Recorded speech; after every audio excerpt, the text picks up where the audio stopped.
with Joaquín Maya from CINVESTAV, simplicial construction compactifications of configuration. Okay, thank you. First, I want to thank the organizers for the invitation to this conference.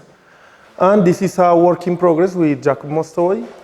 The idea is to give an alternative construction of compactifications, well-known compactifications and new ones of configuration spaces. So I'll begin with an example of the Deligne Mumford compactification of the moduli space of rational curves with n market points. So this moduli space is the configuration space of n points in P1 modulo Mobius transformations. And we know that given 3 different points in P1, there is an unique Mobius transformations mapping them to 0, 1, and infinity. So the cross ratio allows us, of 4 different points in P1 is defined by this formula that is the image of the last one from this function here. And allow us to conclude that in the case of 3 points, M03 is just 1 point, and M04 is P1 minus 0, 1, and infinity. And in general, M0n is P1 minus 0, 1, and infinity to the n minus 3 minus the big diagonal. So these spaces are not compact, and Deligne, Mumford, Knudsen, and others constructed compactification. So how this compactification works? So suppose here we have an element of M06, there are 6 marked points, and what happens if the 2 green points comes together? So what happens in this compactification is that a new projective line appears with the 2 marks, and if the red point comes to the intersection point, a new projective line appears with the red mark in the place of the collision. So elements of the compactifications are stable rational curves with n marked points.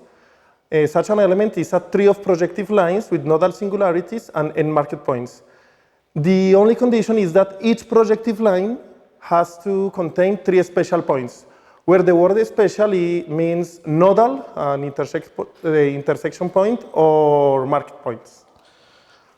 Okay, so for example, if n is equal 4, we have 2 possibilities. Only 1 projective line, this is M04, or we have 3 points, 3 limiting points, that is when P4 tends to 0, tends to 1, or tends to infinity. So M04 bar is just P1. And in the case of 5 points, we have these 3 different possibilities, just 1 projective line, 2 projective lines with one with 2 marks and the other one with 3, or this configuration of here. And we can construct M0n for all n, but the idea of here is that we will give another construction only looking some simplicial structure that this space have. So these spaces are related by some forgetful maps. So for I equal to 1 to n, we can define a forgetful map from M0n bar to M0n minus 1 bar, which consists in erasing the ith marked point. But it can happen that the projective line that contains that point becomes unstable in the sense that only have 2 special points. So in that case, we have to collapse all the component, and we have changed the label for k greater than I. Here is an example of how this works. Here, this is an element of M06 bar, and we are going to forget P1, P2, or P3. So here, if we delete P1, this remains stable, so the result is this one. And we have to change the labels of all of them. If we forget P2, this one becomes unstable, so we forget this one and we obtain this 2. And if we forget P3, this one becomes unstable, and this mark point goes here. So we obtain this one. Okay, these are well defined, and these maps satisfy the simplicial equations that are this of here. If I is less than j, di dj is equal to dj minus 1 di. And if we put all of them together in a map from m0 n bar to m0 n minus 1 bar to the n, this map is injective for n greater than 4. So we can think this space as a subset of this. If we look what happens when n is 5, m05 bar as a subset of p1 to the 5 is given by 3 simple equations. And in general, m0n bar as a subset of m0n minus 1 bar to the n is given only by the simplicial equations. So the important thing here is that for the construction of m0n bar, we only have to know m04 and m05 bar. All the others are constructed from them simplicially. The same happens with the Fulton Mac-Pherson compactification, is similar. So what is the Fulton Mac-Pherson compactification? Let X be a smooth variety, delta the subset of Xn, the big diagonal, and Fnx denotes the configuration space of endpoints in X. That is X to the n minus the big diagonal. Fulton and Mac-Pherson constructed a compactification of this configuration space as follows. Well, first of all, I will define some object that I will need.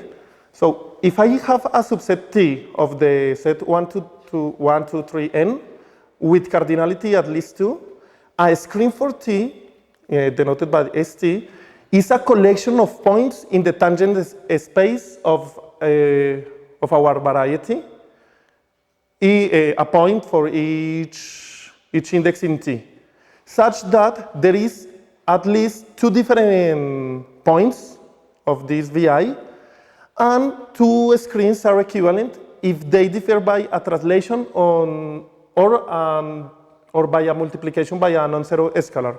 That is, they define the same direction in the tangent space, the same directions. Okay, so let's see how the compactification is constructed. So what happens when 2 points comes together in this case? So this is X, we have 2 points, and X2 is approaching to X1. So in the limit, we have a point X in X, that is X1, plus a screen for the set 1, 2, describing the direction of the collision. That is the tangent vector describing the limit of this curve, the velocity of this curve. And this direction is described by 2 points in the tangent space. These 2 points are described the same if they are changed by a translation or by homotopy. When 3 points comes together, what we will get is a point in X plus a screen for describing the direction of the collision, like this. This describes the direction of x1, x2, x2, x3, and x1 with x3. But now we have these objects in the compactification. We can make V1 approach to V2. So what happens if V1 goes to V2? We will get this screen for S1, 2, 3, and another screen describing the direction of this collision. So another screen for this. In general, a point in Xn, in general, a point in Xn is given by a point in X to the n together with the screens for the sets of indices where 2 or more xi or vi coincide, such that for any pair of indices, there is some screen with vi and vj are different. It's like here, when these 2 points comes together, we can't see anything, so we make zoom, zoom, zoom, and at some moment they are different now. And the same here. We make more zoom, and now we have knowledge of how these two comes together. We also can define forgetful maps here for from the compactification xn to the compactification xn-1. And how this works. This erases the 8th component of this element and erase vi for any screen where it appears. If such a screen, for example, if I delete here v2, this screen is deleted also. So this collapsing the screen with just one point on it if such a screen appears. And I have also changed the labels for k greater than I. What happens is that if we consider again the collection of all these maps together from xn to xn-1 to the n, this is injective for n greater than 2. So I only need the information of 3 points to reconstruct everything. And the image of xn in xn-1 to the n is given by the simplicial equation again. So, in conclusion, for the construction of the Fulton Mac-Pherson compactification, we only have to know how is x2 and x3, and all the other spacers are constructed from them simplicially. It's a very, very basic way to construct these more or less complicated objects. In general, we can apply this method to construct compactification of configuration spaces. How? Suppose that we have some compactifications for 2 consecutive values of n. So we have for n equal r, we have that fn and fn-1x are embedded into some varieties fnx bar and fn-1x bar, that we can extend these forgetful morphism to the compactifications, that in the case of x compact, this variety is also compact, and this is very important, that the collection of all the forgetful maps together is injective. So then we can construct the subset of fn to the n+1 by the simplicial equations, and this will be a compactification of fn+1 with all these properties, and we can proceed inductively. For another example of a compactification that can be obtained from this method is the Ulyanov compactification. The Ulyanov compactification is a generalization of the Fulton Mac-Pherson, but it takes into account the velocities of different points. So for the Ulyanov compactifications, we apply the same, but we have to start with n equals 4 and 5. And this is true, this is true, this is true, and we can extend and construct also the Ulyanov compactification in a simplicial and very easy way.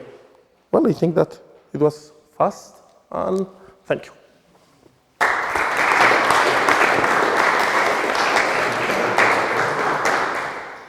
Preguntas, comentarios, comments, questions?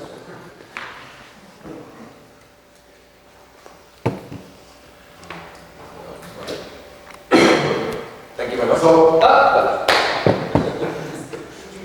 you're getting these small numbers 2, 3, 4, 5. Is there any interesting example where the numbers are large? Sorry, I didn't listen. So you're getting these numbers 2, 3, 4, 5. Is there any interesting example where the numbers are large? Well, now I don't know, because I really don't know. I just was looking this for a very short period of time. So I don't know. I think that if your compactification have a lot of combinatorial data, these numbers have to be very large. But for example, in the moduli space, in the Deligne Mumford compactification, all the combinatorics is concentrated in 4 points. So that's the reason because you have n greater than 4. In the Fulton Mac-Pherson, all the compactifications, all the combinatorics is in n equals 3. You have to know how 2 points come together or 3 points come together, and you can recover everything from that. In the Ulyanov, you have more combinatorial information, and that's why you have to go to n equals 4 and 5. But I don't know, maybe you can see different velocity of convergence, but I don't know if that is useful for something. Well, maybe if you have some sort of an equivariant compactification with some interesting loop action, then this might increase these numbers. There is just a comment. There is one approach to normalization in quantum field theory that you use Fulton Mac-Pherson or Axelrod-Sinclair compactifications, and you organize all the information on all this data via a Hoff algebra that is called the congruent algebra. And I'm pretty sure that you can use your simplicial structure in there, but now organized in that whole structure. So I Sure. think it would be very nice. Maybe you can Try to do that. do things. Common question.